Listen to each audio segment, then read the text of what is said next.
तो इसी तरह जब बाबर मर जाता है तो पावे आज जावेद अख्तर साहब और दूसरे मुगल के जो ठेकेदार बने हुए हैं वो हमें ये ज्ञान देते हैं कि बाबर इन्वेडर था ना, चले हुमायूं भी इन्वेडर था, अकबर तो हिंदुस्तान में पैदा हुआ था, हिंदुस्तानी था, तो वो जो ब्रिटिश वाइसराय थे उनके बच्चे जो इधर पैदा होते थे वो हिंदुस्तानी हो जाते थे।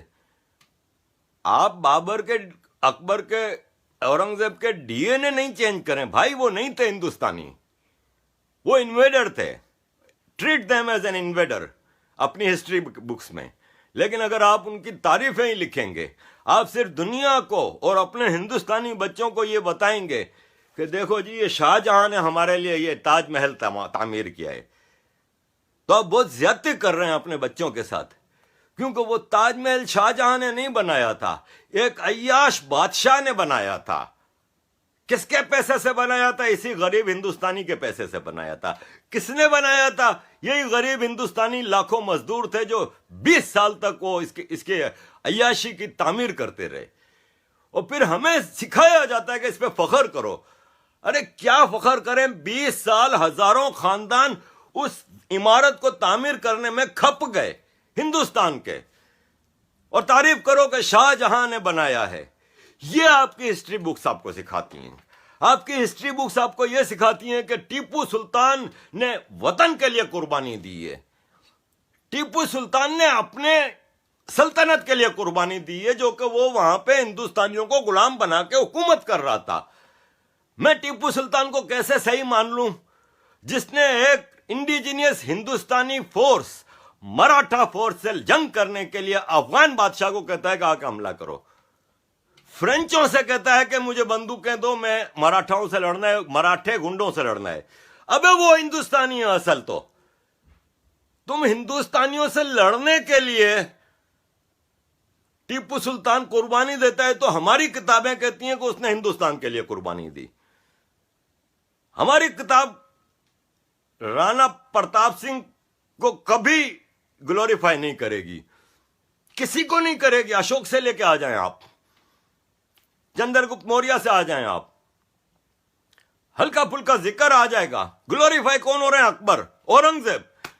अरे जितना हिंदू मुसलमान हुआ है औरंगजेब के जमाने में, फोर्स्ड कन्वर्जन शायद ही हिस्ट्री में किसी के दौर में हुआ हो, लेकिन औरंगजेब को ग्लोरीफाई किया जाता है, भगवान बनाया हुआ है कि उनके बारे में आपने ब्लास्फेमी कर दी तो गलत है।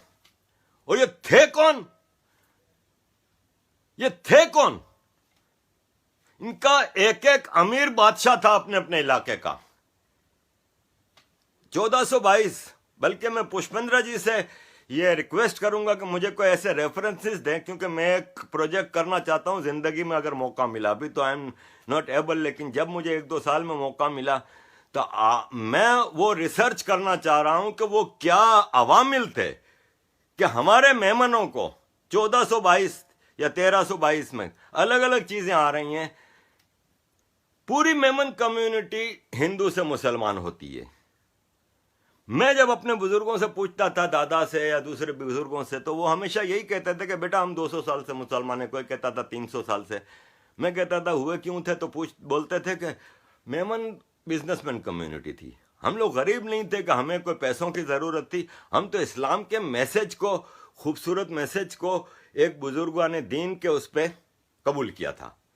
ये हमें कह के वो किया जाता था। मैं रिसर्च करना चाह रहा हूं कि वो अवामिल क्या थे, वो ग्राउंड रियलिटी क्या थी जिसकी बुनियाद पे एक पूरी कम्युनिटी को अपना सदियों पुराना धर्म छोड़ के इस्लाम की तरफ जाने लगा। इसका मतलब ये कहीं नहीं है कि मैं अपना इस्लाम छोड़ रहा हूं या नहीं। मैं मुसलमान हूं और मैं मुसलमानी हूं, लेकिन मैं सबसे ऊपर हिंदुस्तानी हूं और एक इंसान हूं। मैं इंसानियत पे बिलीव करता हूं। मैं इस इलाके के जो अनडिवाइडेड इंडिया था उस पूरे इलाके को अपना देश मानता हूं, अपना वतन मानता हूं। बाकी तो मैं कराची में पैदा हुआ हूं, मेरे लिए कराची ही सब कुछ है। जो मोहब्बत कराची के लिए मेरे दिल में है वो दुनिया में किसी जगह के लिए नहीं हो सकती, इसलिए कि वो मेरा शहर है, वहां मैं पैदा हुआ हूं, पला बड़ा हूं, पढ़ा लिखा हूं। मेरे आज भी 99% रिश्तेदार कराची में रहते हैं। मेरे अपने सगे भाई बहन सब कराची में रहते हैं, तो कराची इज माय वतन। लेकिन अगर मैं जज्बे की बात करूं तो फिर मेरा वतन वही पूरा ब्रिटिश इंडिया है। फिर मैं जब देखता हूं कि इस खूबसूरत जन्नत को हमारी किस तरह इंटरनेशनल साजिशों ने तबाह किया और किस तरह हमारे लोग उसमें शामिल हुए, हिंदुस्तान के लोग, तो फिर मुझे दर्द होता है। तो मैं और कुछ नहीं कर सकता ना भाई, ना मैं कोई लड़ने भड़ने वाला आदमी हूं, ना कुछ। यूएन जाता था, यूरोपियन पार्लियामेंट जाता था, मुहाजिरों का एक इशू चलाता था, मुहाजिरों पर होने वाले जुल्म के बारे में। अब कुछ सालों से फिर ये एहसास हुआ कि फिर पूरा पाकिस्तानी तुम लेके चलो ना सारे इश्यूज। तो अब मैं कुछ सालों से पाकिस्तान के सारे इश्यूज पे सिर्फ अवेयरनेस फैला सकता हूं, मैं बात कर सकता हूं। मैं हमेशा आर्म्ड स्ट्रगल्स के खिलाफ रहा हूं, मैं एक नॉन वायलेंट बंदा हूं। अगर मैंने जिंदगी में गांधी जी की कोई एक बात मानी है तो वो यही है जो वो कहते थे, नॉन वायलेंस। मेरे अंदर वो जो जरासीम है ना नॉन वायलेंस के, वो इसलिए है कि मेरे अंदर एक हिंदू डीएनए है मेरे सदियों से, क्योंकि Hindu is a non violent कौम। अगर मुसलमान कदर करने पे आए तो उसको अंदाजा ही नहीं कि अल्लाह ने उसको ये कितनी बड़ी नेमत दी है, हिंदू पड़ोसी। दुनिया का मोस्ट टॉलरेंट अगर कोई रिलीजन है तो यही तो है, संतान अधर्म। इसको स्टडी करने से आप कोई काफिर नहीं हो जाते, क्योंकि ये एक फिलोसॉफी है।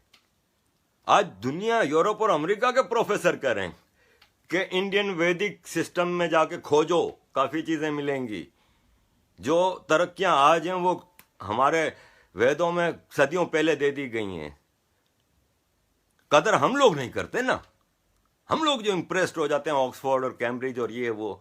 हमारी यूनिवर्सिटी जिसने तबाह की उसकी पूजा कर रहे हैं आपके हिंदुस्तानी जावेद अख्तर साहब और सुवारा भास्कर और पता नहीं कौन कौन।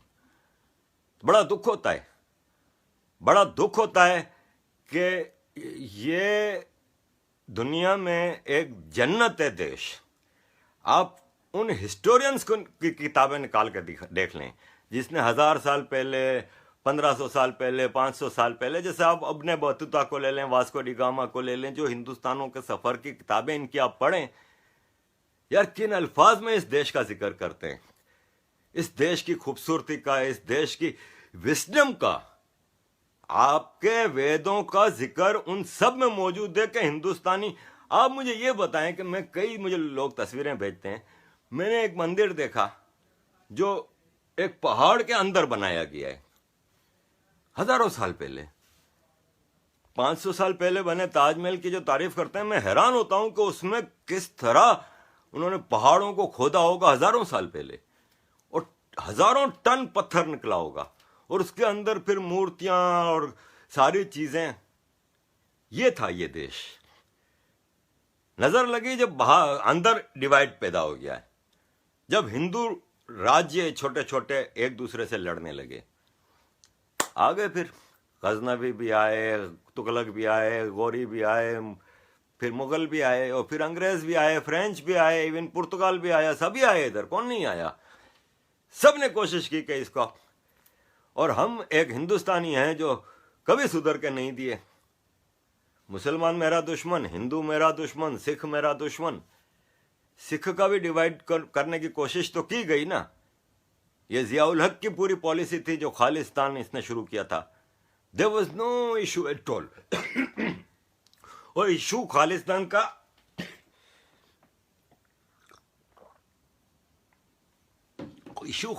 का आज भी नहीं है, क्योंकि राइट्स मूवमेंट हमेशा ग्राउंड पे कोई वजह होती है कि भाई इस कम्युनिटी के साथ डिस्क्रिमिनेशन हो रहा है, इसको जॉब्स नहीं मिल रहे हैं, इसके ऊपर मिलिट्री ऑपरेशन हो रहा है, इसके बंदे गायब हो रहे हैं, तो जाके रेजिस्टेंस शुरू होती है कि हमारे राइट्स दो। इंडिया में तो सिख कम्युनिटी कहीं मुझे नजर नहीं आ रहा कि कोई डिस्क्रिमिनेशन फेस कर रही है या आवाज उठा रही है, कहीं इंडिया में नहीं है। लेकिन आपको बाहर निकलेंगे तो आपको खालिस्तान 2020, खालिस्तान हर जगह नजर आएगा। कौन चला रहा है? ये जियाउल हक की पॉलिसी थी जिसको कंटिन्यू किया है उसके बच्चों ने, जो आर्मी के ऑफिसर आते गए, उन्होंने JNK, north eastern India, Kerala और पंजाब, हरियाणा पंजाब, ये पाकिस्तान के शुरू से टारगेट ऑफ अटैक्स रहे। भाई लद्दाख में अगर वो कह रहे हैं कि चाइना की फौजें खड़ी हैं, इतनी सारी फौज आ गई है, क्या है वो, क्या चाइना हमला कर रहा है? कुछ नहीं कर रहा चाइना हमला। चाइना बिजी रख रहा है इधर से इंडियन फोर्सेस को, उधर JNK में पाकिस्तान ने LOC की जो वायोलेशन करके इंडियन फोर्सेस को, इसलिए कि इंडियन फोर्सेस ने इनकी ज़िंदगी हराम कर दी है। इनकी जो इन्फिल्ट्रेशन हो रही है नॉर्थ ईस्टर्न इंडिया से और वेस्टर्न पार्ट से, पंजाब में और JNK में, वो रुक गई है क्योंकि इंडियन फोर्सेस ने बड़े इनके जो अटेम्प्ट्स थे वो पकड़ लिए।